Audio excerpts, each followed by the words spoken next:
Assalamualaikum warahmatullahi wabarakatuh.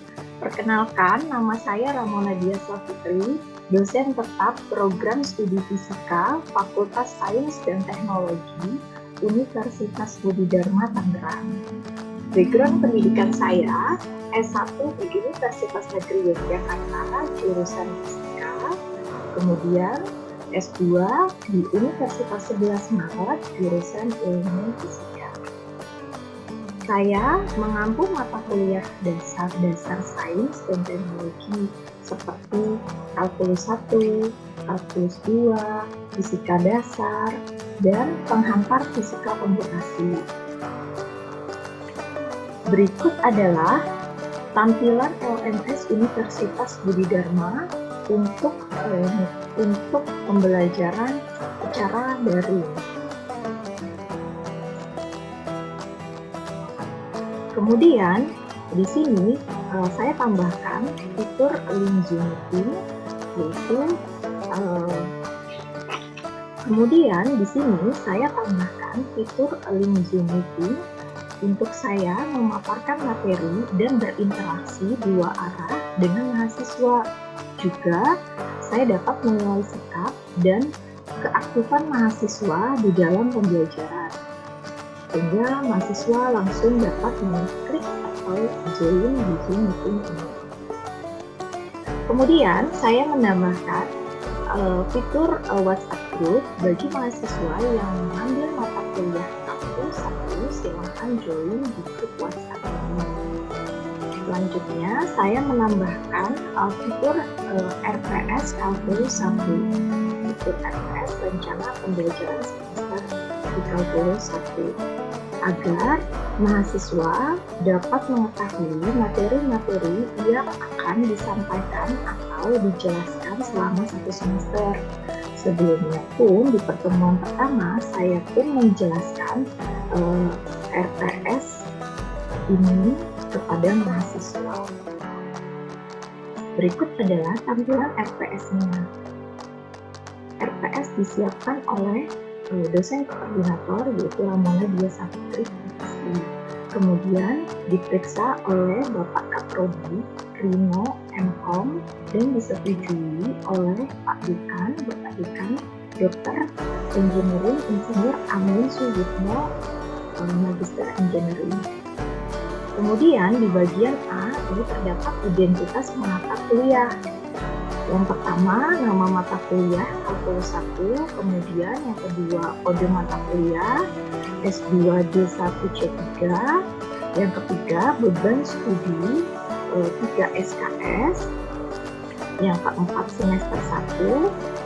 Saya mengajar di jurusan Teknik Informatika, dan di sini ada capaian pembelajaran lulusan dengan poin sikap, pengetahuan, keterampilan khusus, dan keterampilan umum. Kemudian saya menambahkan capaian pembelajaran mata kuliah. Sini pun ada sikap, pengetahuan, keterampilan khusus, dan keterampilan umum. Deskripsi mata kuliah ini membahas tentang sistem bilangan, pertidaksamaan fungsi, fungsi, limit, turunan, dan anti turunan. Penanggung jawab yaitu saya sendiri, Ramona Dia Fitri, dan dosen pengampu saya sendiri, Ramona Dia Fitri. Di bagian B ada program pembelajaran, yaitu di sini ada poin minggu ke 1, 2 sampai minggu ke 16. Kemudian ada kemampuan akhir yang diharapkan di setiap tahapan pembelajaran termasuk capaian mata kuliah. Di minggu pertama, mahasiswa mampu memahami konsep sistem bilangan dan operasi ketaksamaan. Bahan kajiannya sistem bilangan dan pertidaksamaan. Kemudian metode pembelajaran atau bentuk pembelajarannya gabungan kontekstual, instruction, dan problem based learning. Medianya audiovisual dan e-learning UBD. Waktu dalam pembelajaran yaitu 150 menit. Kemudian pengalaman belajar mahasiswa mendengarkan penjelasan yang diberikan oleh dosen dan mahasiswa dapat memecahkan masalahnya secara mandiri. Kriteria indikator penilaian yaitu mahasiswa dapat memecahkan masalahnya sendiri dan bobot penilaiannya 1,78% dan mengambil referensi di nomor 1 dan 2. Kemudian minggu kedua, mahasiswa mampu memahami operasi ketaksamaan dan nilai mutlak dengan bahan kajian yaitu ketaksamaan lanjutan, yang B nilai mutlak, yang C operasi nilai mutlak. Dan minggu ketiga, mahasiswa mampu memahami tentang persamaan garis, sistem koordinat, dan definisi serta jenis-jenis fungsi. Kemudian, mahasiswa memahami tentang daerah asal, operasi fungsi, komposisi fungsi, dan fungsi trigonometri. Bahan kajiannya persamaan garis, sistem koordinat, pengertian fungsi, operasi fungsi, dan komposisi fungsi. Di pertemuan keempat sampai pertemuan keenam, mahasiswa mampu memahami konsep tentang limit kiri atau kanan, kontinuan fungsi, dan mahasiswa mampu memahami konsep turunan dan menggunakan limit, dan mampu melakukan perhitungan turunan dengan limit dengan bahan kajian pengertian limit, aturan limit, kontinuan fungsi, dan penurunan fungsi dengan limit. Di pertemuan ketujuh, kemampuan akhir yang diharapkan di setiap tahap pembelajaran yaitu mahasiswa memahami konsep turunan dengan menggunakan limit dan mampu melakukan perhitungan turunan dengan limit. Bahan kajiannya penurunan fungsi dengan limit. Dan minggu ke-8 yaitu UTS, ujian tengah semester.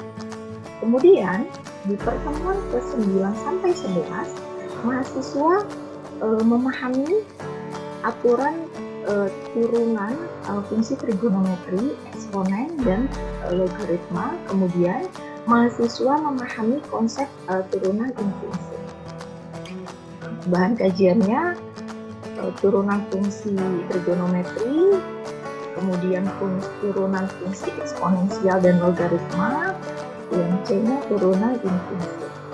Kemudian di minggu ke-12 sampai ke-13, mahasiswa mampu melakukan perhitungan turunan untuk mencari nilai ekstrim atau mencari kemiringan garis sembung, kemonotonan kecekungan, dan ekstrim lokal. Bahan kajiannya itu ada nilai maksimum dan minimum, kemudian yang B kemiringan garis sembung, yang C kemonotonan, D kecekungan, dan E nilai ekstrim lokal. Kemudian di minggu ke-14 sampai ke-15, mahasiswa mampu mengaplikasikan teknik integral dasar dengan bahan kajian anti turunan yaitu integral tak tentu. Di pertemuan ke-16 itu ujian akhir semester. Sebelum memasuki perkuliahan atau di minggu pertama, saya pun menjelaskan tentang jenis-jenis penilaian yang saya ambil. Di sini ada absensi dengan persentase bobot nilainya saya beri 5%, kemudian latihan soal saya beri 25%, kemudian UTS saya beri 35%, UAS saya beri 35%, sehingga nilai totalnya itu 100%. Yang nantinya nilai-nilai tersebut apabila perkuliahan telah selesai, saya gabungkan dan saya input di sia.ubd.ac.id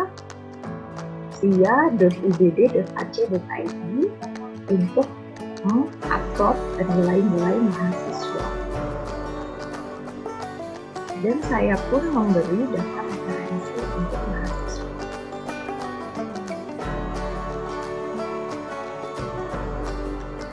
Kemudian di pertemuan pertama, sebelum memasuki pertemuan, saya beri fitur absensi agar mahasiswa bisa mengikuti perkuliahan ini dengan absensi terlebih dahulu. Dan selanjutnya, saya memberi fitur materi pertemuan ke-1. Materi ini akan saya jelaskan di Zoom dan bisa di-download oleh mahasiswa sehingga mahasiswa bisa belajar sendiri di rumah dan dapat dipelajarinya kembali. Dan selanjutnya saya memberikan link YouTube. Ini adanya link tersebut, mahasiswa bisa mengulang kembali dimanapun mahasiswa berada selama mempunyai akses internet, jadi belajar sudah tidak ada batasan ruang dan waktu. Berikut adalah link YouTube-nya.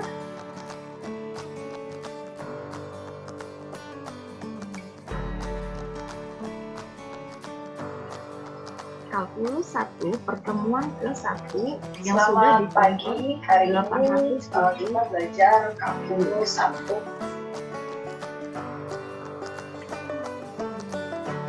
Kemudian saya memberikan fitur diskusi. Diskusi ini apabila ada yang mau ditanyakan oleh mahasiswa sehingga bisa langsung ditanyakan di forum diskusi ini. Dan saya pun menambahkan fitur pengumpulan latihan karena yang sudah dijelaskan di FPS, setiap pertemuan saya terdapat latihan, yaitu tadi dengan bobot 25%, dan apabila dibagi menjadi 14 kali pertemuan dikurangi IPS dan UAS itu menjadi 1,78%. Pengumpulan latihannya bisa langsung mahasiswa upload di sini. Setelah itu, mahasiswa sudah mengumpulkan semua latihan-latihannya. Saya pun membahas soal-soal latihan agar mahasiswa dan saya bisa berdiskusi lebih lanjut. Kemudian di sini saya menambahkan fitur pembahasan soal latihan. Berikut adalah contoh pembahasan latihan 1 yang sudah mahasiswa kerjakan dan kita bahas di Zoom sehingga mahasiswa bisa lebih memahami lagi atau mempunyai persiapan untuk menjawab UTS dan UAS di semester ini. Berikut adalah pertemuan kedua, pertemuan ketiga, dan pertemuan UTS, lalu pertemuan UAS.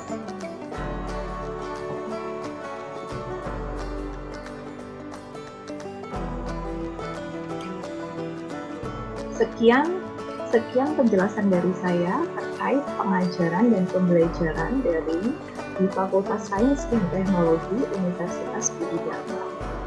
Terima kasih. Wassalamualaikum warahmatullahi wabarakatuh.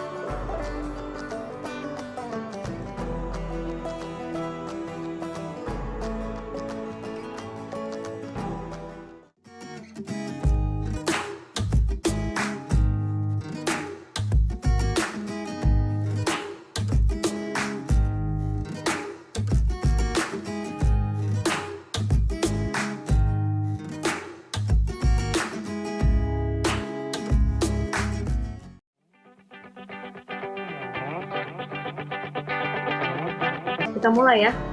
Selamat malam semua. Malam Bu. Selamat malam Bu. sebelum perkuliahan ini dimulai, kita berdoa dulu menurut kepercayaan dan agamanya masing-masing. Berdoa dimulai.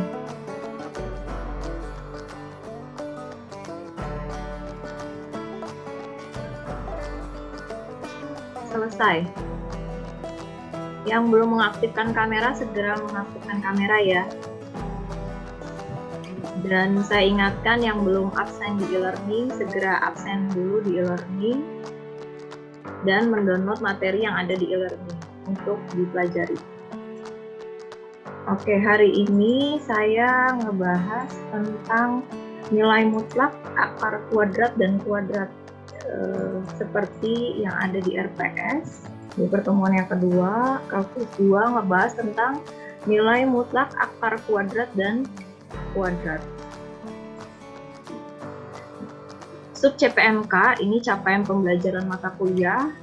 Kemudian di sini ada nilai mutlak ya, nilai mutlak suatu bilangan real atau X dapat didefinisikan sebagai nilai mutlak X sama dengan X jika X lebih besar dari 0. Kemudian nilai mutlak X sama dengan min X jika X lebih kecil dari 0. Misal kita punya nilai mutlak 6, itu sama dengan 6. Nilai mutlak 0 sama dengan 0. Kemudian nilai mutlak min 5 itu sama dengan min 5, buka kurung min 5 sama dengan 5. Jadi ingat di sini, suatu bilangan positif atau negatif apabila dimutlakan akan menjadi positif. Kemudian ketidaksamaan yang melibatkan nilai mutlak jika nilai mutlak X lebih kecil dari 3, maka X harus lebih kecil dari 3 dan lebih besar dari min 3, yaitu berapa? Berarti X lebih besar dari min 3, kemudian X lebih kecil dari 3. Grafiknya seperti apa? Grafiknya seperti ini. Sumbu X dan nilai mutlak X lebih kecil dari 3, jadinya dari min 3 sampai 3. Di sini arsirannya. Nah, untuk selanjutnya, berlawanan jika nilai mutlak X lebih besar dari 3, maka X lebih kecil lebih kecil dari min 3 atau X lebih besar dari 3 pada gambar 1. Kayak grafik yang tadi. Kemudian nanti ada satu lagi grafiknya. Nilai mutlak X lebih besar dari A jika dan hanya jika X lebih kecil dari min A atau X lebih besar dari A. Contoh grafiknya seperti apa? Contoh grafiknya seperti ini. Jadi apabila nilai mutlak X lebih besar dari 3, jadinya gambarnya kan karena lebih besar, jadi gambar yang satunya ke kiri dan yang satunya ke kanan. Di sini juga ada sifat-sifat bilangan mutlak. Ada sifat bilangan mutlak dari 1 sampai 10. Yang pertama, di sini ada nilai mutlak X lebih kecil dari A, itu jadinya X lebih besar min A dan X-nya lebih kecil dari A. Kalau sifat yang kedua seperti apa? Nilai mutlak X lebih besar dari A, berarti X-nya lebih besar A atau X-nya lebih kecil dari min A. Kemudian yang sifat yang ketiga, berarti nilai mutlak X lebih kecil sama dengan A, berarti di sininya pun X lebih besar dari lebih besar sama dengan min A, kemudian X lebih kecil sama dengan A. Nomor 4-nya sama, cuman ada sama dengan. Kemudian di sini juga yang sifat nomor 6. Yang sifat nomor 6 ini perkalian, berarti kalau misalkan bunyi seperti ini, nilai mutlak A dikalikan B, jadi sama dengan nilai mutlak A dikalikan nilai mutlak B. Berarti yang nomor 7, pembagian. Coba sekarang ini saya ambil contoh di sifat-sifat bilangan mutlak yang A. Kalau saya ambil contoh soal yang A ya, yang nomor 4. di sifat mutlak yang nomor 4. Di sini ada contoh soal. Misalkan, jadi yang pertama kalau misalkan tadi di sifat kan ada 2, ada akalnya ya. Jadi 3x dikurangin 5 lebih kecil sama dengan min 1. Yaitu yang pertama diselesaikan adalah yang tidak ada x-nya dipindah ruaskan.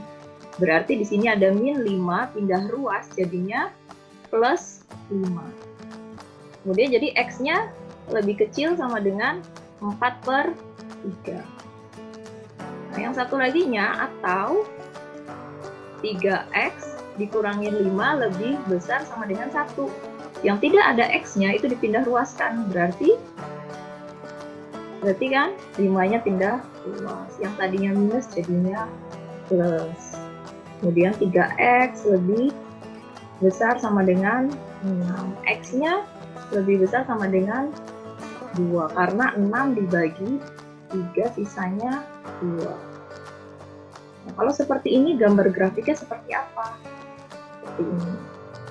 Untuk 4/3 itu di mana? 4/3 itu antara 1 sampai di sini 2, berarti di sini 4/3. Nah, tandanya seperti apa? Tandanya lebih kecil dari x, berarti arahnya ke kiri.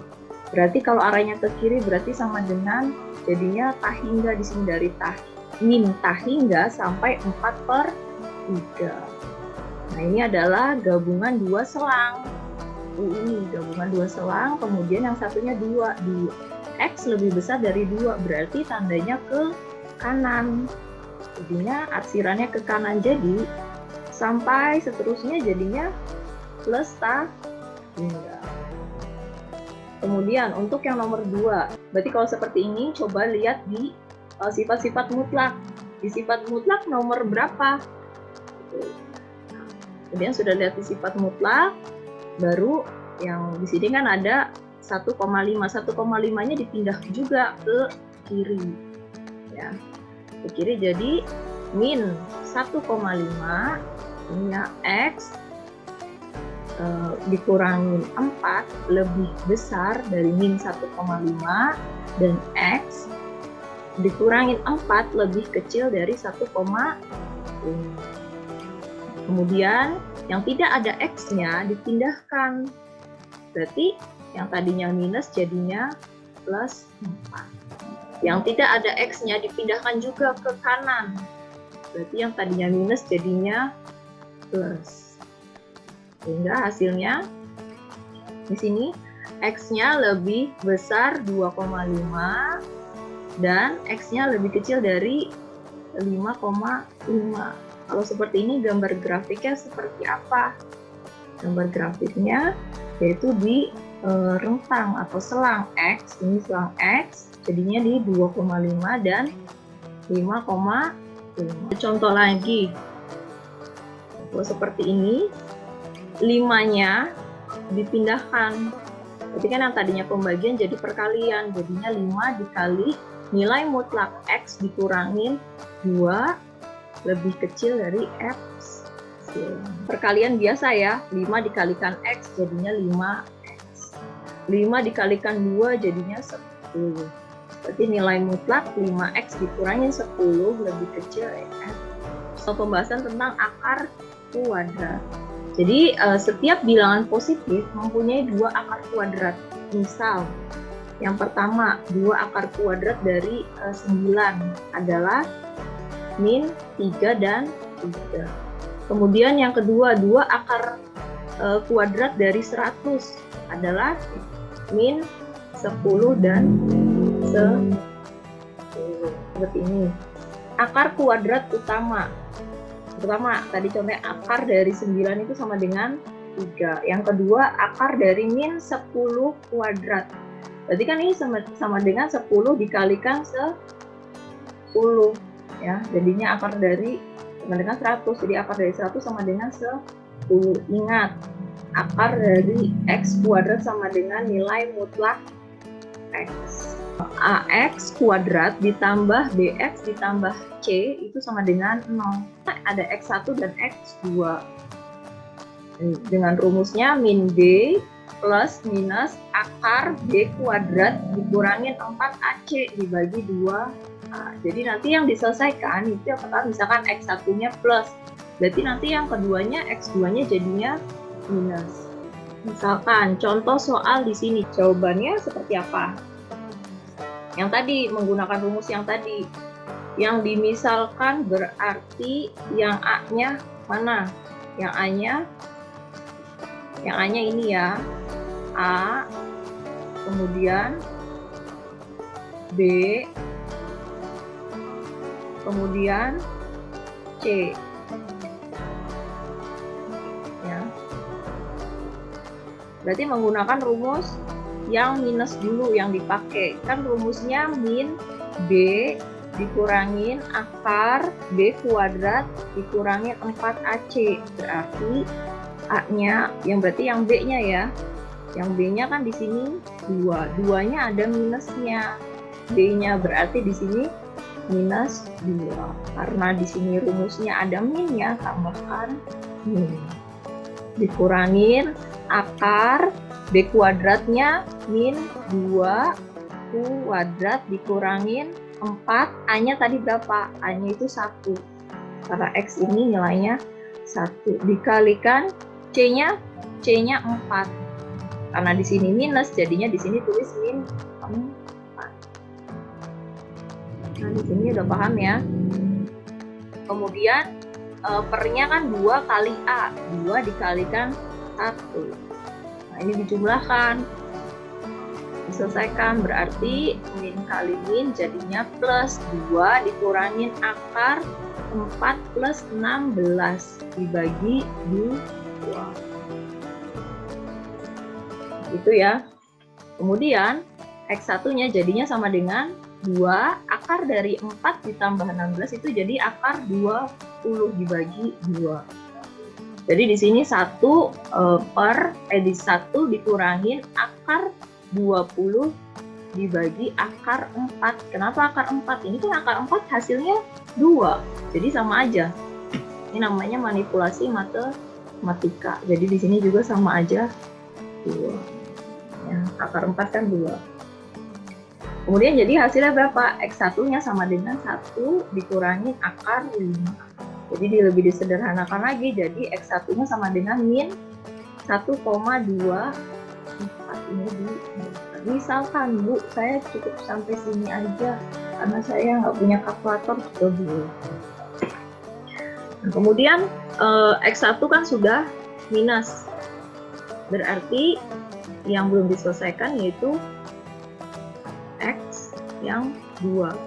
X2 itu plus, jadinya sama saja dengan rumusnya min B plus akar B dikurangin B kuadrat dikurangin 4AC. Ini dijumlahkan sehingga hasilnya X2-nya sama dengan 3,24 kuadrat. Jadi di kuadrat ini ada nilai mutlak X kuadrat sama dengan X kuadrat. Ini berasal dari sifat yang nilai mutlak A ya dikalikan nilai mutlak B sama dengan nilai mutlak A B. Coba sekarang kita ke contoh soalnya. Di contoh soal misalkan saya punya nilai mutlak 3x ditambah 1 lebih kecil dari 2 nilai mutlak x dikurangi 6. Kalau seperti ini berarti kalau dibuat kuadrat 3x ditambah 1 kuadrat lebih kecil ini 2x dikurangin 12 kuadrat. Kalau seperti ini pakai rumus yang pemfaktoran. Yang seperti ini, kalau kuadrat itu 3x ditambah 1 kemudian dikalikan 3x ditambah 1. Jadi nanti ini dikalikan biasa. Setelah itu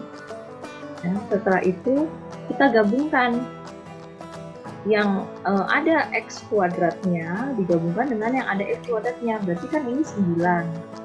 Di sini ada 4x kuadrat.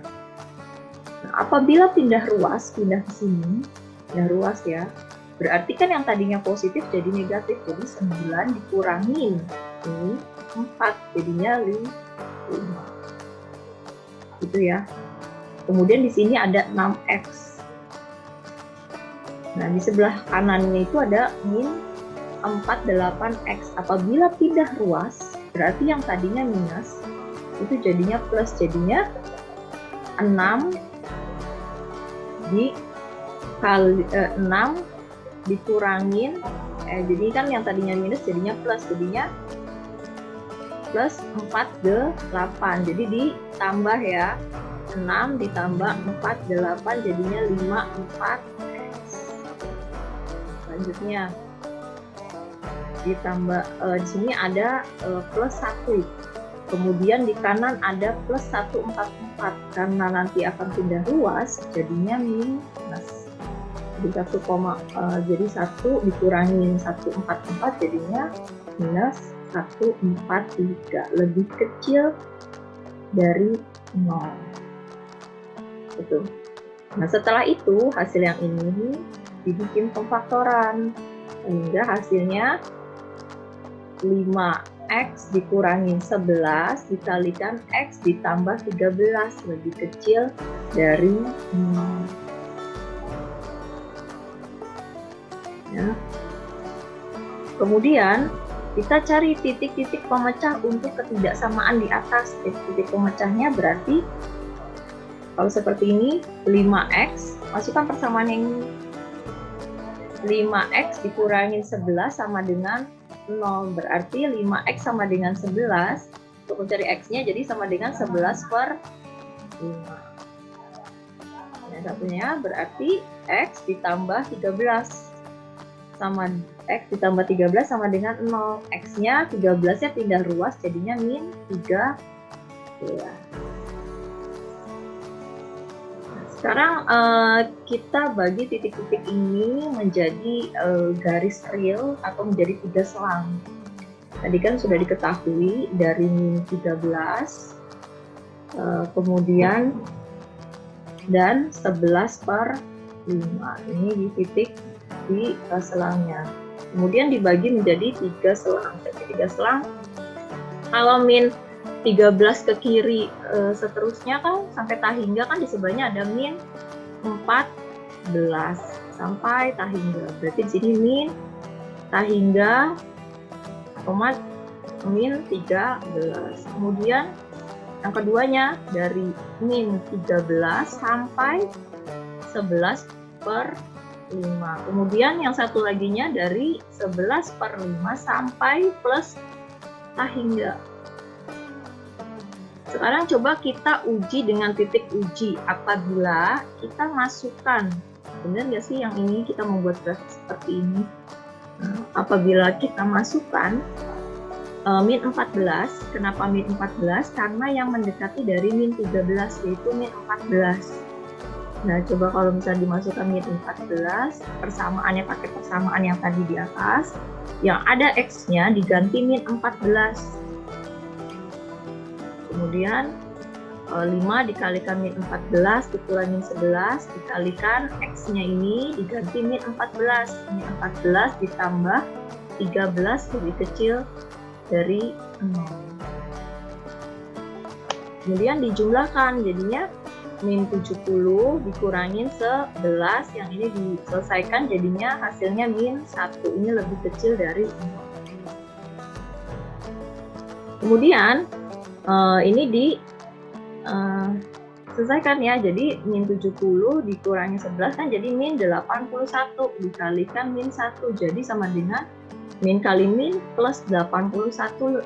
Ternyata 81 ini lebih besar daripada 0 sih. Berarti kesimpulannya tidak memenuhi apabila garisnya di lebih dari min 13 itu tidak memenuhi, karena kan di sininya kurang dari 0 yang kita cari.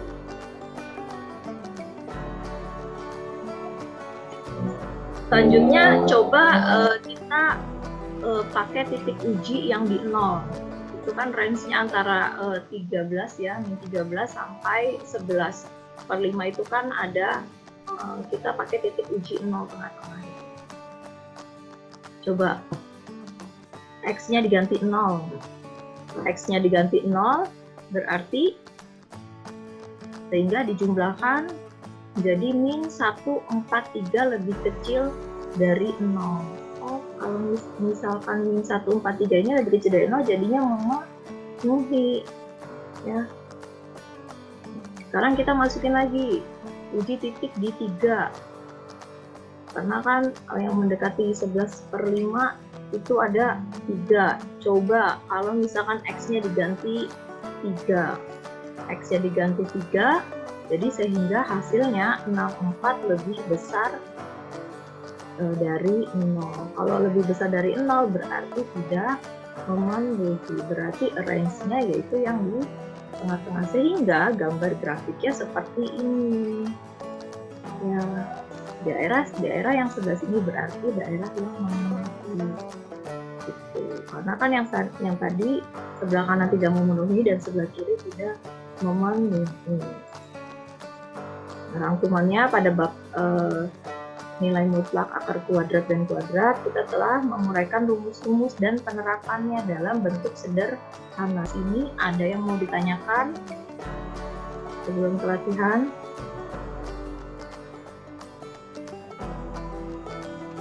Bu, saya mau nanya Bu. Ya. Oh, yang slide nomor 12 Bu di PowerPoint-nya. Oke. Slide nomor 12. Iya. Itu yang sebelah kiri. Yang sebelah kiri. Sebelah itu kiri yang ini jawaban yang baris keempat. 1, 2, 3, 4 iya. Nah itu kan 1 kurang akar 20 per akar 4 ya. Sebelumnya itu kan atasnya dia 2 kurang akar 20 per 2, itu kenapa jadi bisa 1 kurang itu ya Bu ya? Nah ini manipulasi matematika. Jadi manipulasi matematika begini, 2 dibagi 2 kan 1 kan? Iya kan, diselesaikan 2 bagi 2 1. Nah akar dari 4 itu kan 2. Jadi dia nanti bisa dijumlahkan, ini akar 20 dibagi akar 4, sehingga nanti hasilnya di sini akar 5 gitu. Sudah paham? Ya. Ya, Kevin ya. Vin, udah paham ya Vin? Ya paham Bu, makasih Bu. Iya, sama-sama. Ada lagi yang mau ditanyakan? Bu, saya mau tanya Bu. Iya, boleh. Kalau misalkan yang tadi Kevin nanya juga ya, misalkan itu kan 2 minus akar 20 per 2. Kalau misalkan 2-nya diganti jadi 4, penyelesaiannya gimana Bu? Kalau misalkan 2-nya ini diganti sama 4 ya, 2 ini ya, misalkan 4. 4 ya. Terus di sininya berapa? A-nya? A-nya kan itu kan 4 minus akar 20 per 2. Nah, maksudnya penyederhanaannya seperti gimana Bu? Itu yang mau saya tanyakan. Oh, penyederhananya misalkan di sini 4, tapi yang 2-nya ini mau diganti nggak? Apa tetap 2? Enggak, maksudnya yang 2 itu, yang 2 yang atasnya, yang pembilang itu diganti jadi 4. Yang 2 yang bawahnya itu penyebut tetap 2 Bu. Tetap 2. Iya, tetap 2. 4 dibagi 2 kan berapa? 2 dong. Iya kan, di sini nanti Jadi 2. Iya, di sini nanti jadi 2, di sini jadinya tetap akar 4 biar bisa diselesaikan dengan akar. Misalkan kalaupun nanti di sini nggak bisa diselesaikan, ya misalkan nanti tetap ketemunya koma-koma gitu ya, bisa pakai kalkulator ketemunya koma-koma ya nggak apa-apa, nggak harus begini gitu, tergantung nanti persamaannya. Oh, baik Bu, terima kasih Bu. Iya, sama-sama. Ada lagi mau ditanyakan? Bu, saya mau nanya Bu. Iya. Untuk slide nomor slide 9. Slide 9. Oke. Ya. Itu untuk penyelesaiannya udah segitu aja Bu, seperti itu. Iya, begini aja. Jadi karena ini pembagian ya, pembagian apabila dipindah luaskan berarti menjadi kalian. Jadi cukup sampai sini saja. Ya, Bu. Terima Ya. kasih. Sama-sama. Jadi nanti untuk latihan ini ya, ada yang lagi mau ditanyakan? Ini pun sama nih, ini untuk nomor 5 coba dibuat grafik ya dan dilihat titik ujinya. Untuk nomor 3 dan 4 ini menggunakan akar kuadrat yang tadi X1 dan X2 ya. Kemudian nomor 1 ini pakai contoh yang nomor 1 dan yang tadi ditanyakan terakhir sama siapa? Yang ini epsilon ya. Jadi ini lebih sederhana sekali. Ayo, ada lagi yang mau ditanyakan?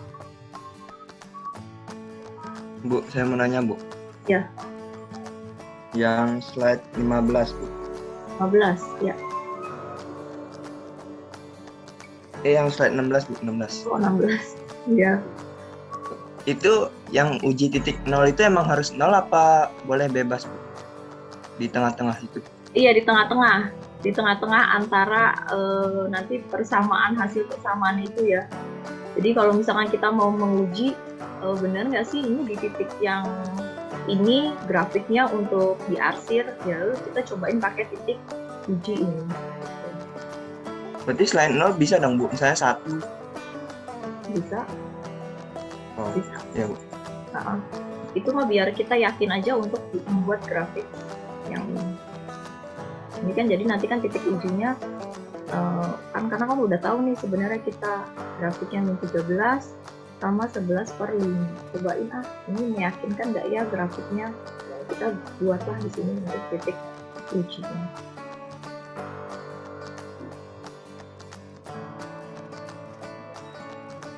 Ada lagi? Nanti untuk kalkulus sisa waktunya itu saya gunakan untuk latihan-latihan ya. Perbanyak latihan, perbanyak buka buku kalkulus, referensi kalkulus. Jadi nanti bisa diskusi yang lebih panjang.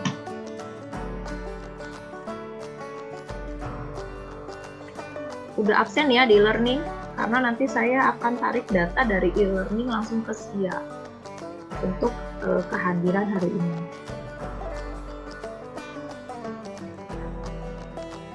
Ada lagi? Apa lagi nyobain? Nanti kalau ketemu kendala, Bu, saya ada yang nggak bisa di bagian ini, Bu, saya ada yang nggak bisa di bagian ini, bisa ada di grup WhatsApp kita juga, kemudian ada di e-learning, grup diskusi ya. Nanti akan saya jelaskan juga di situ apabila ada yang menanyakan di grup diskusi.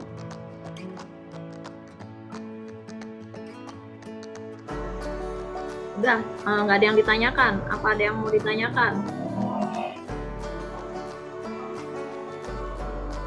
Sudah cukup. Kalau Saya mau nanya lagi deh.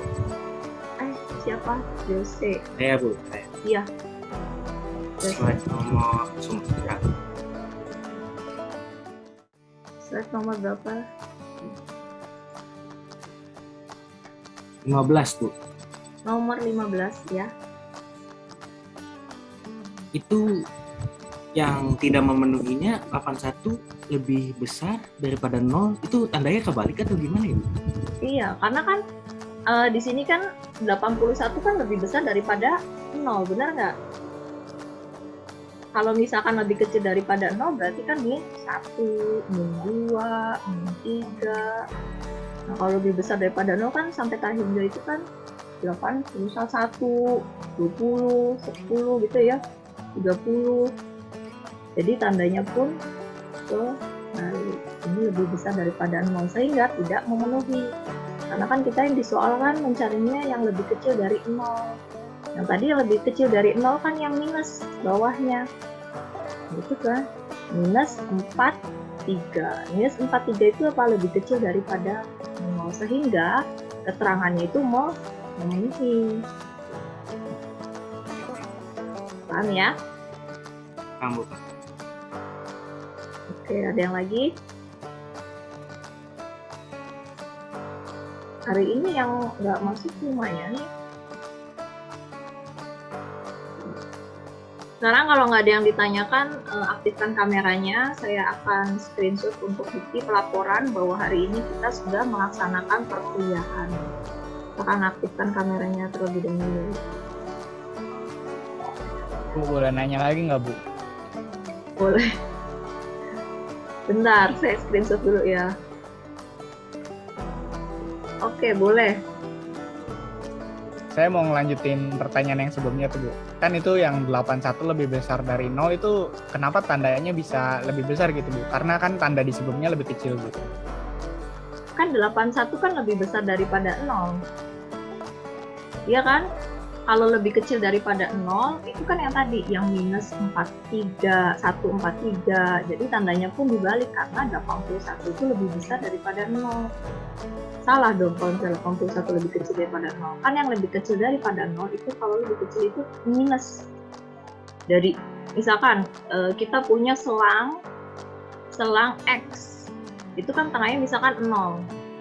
1, 2, 3, 4, 5 sampai ke kanan itu positif. Ya kan?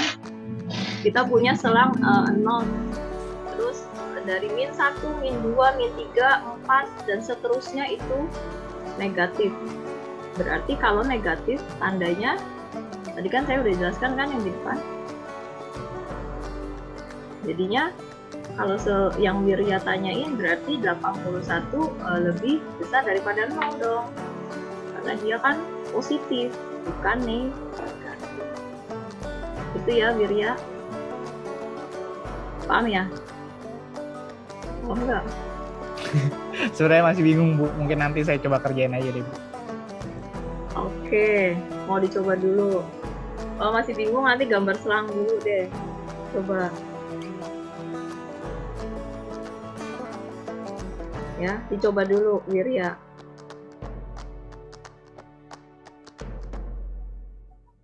Ada lagi?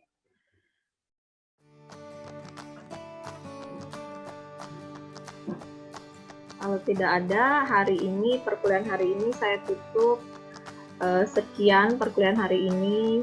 Terima kasih, dicoba latihan-latihannya, dipelajarin lagi, dibuka bukunya, karena kan semua pembelajaran nggak cukup dari saya, tapi juga belajar di rumah dengan membuka buku masing-masing yang referensinya sudah saya cantumkan di LPS ya.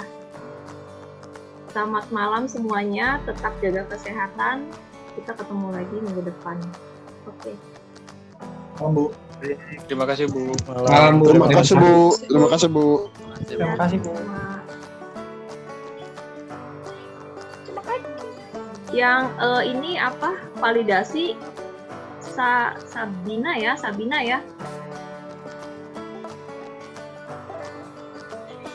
Iya, Bu. Oke. Terima kasih semuanya.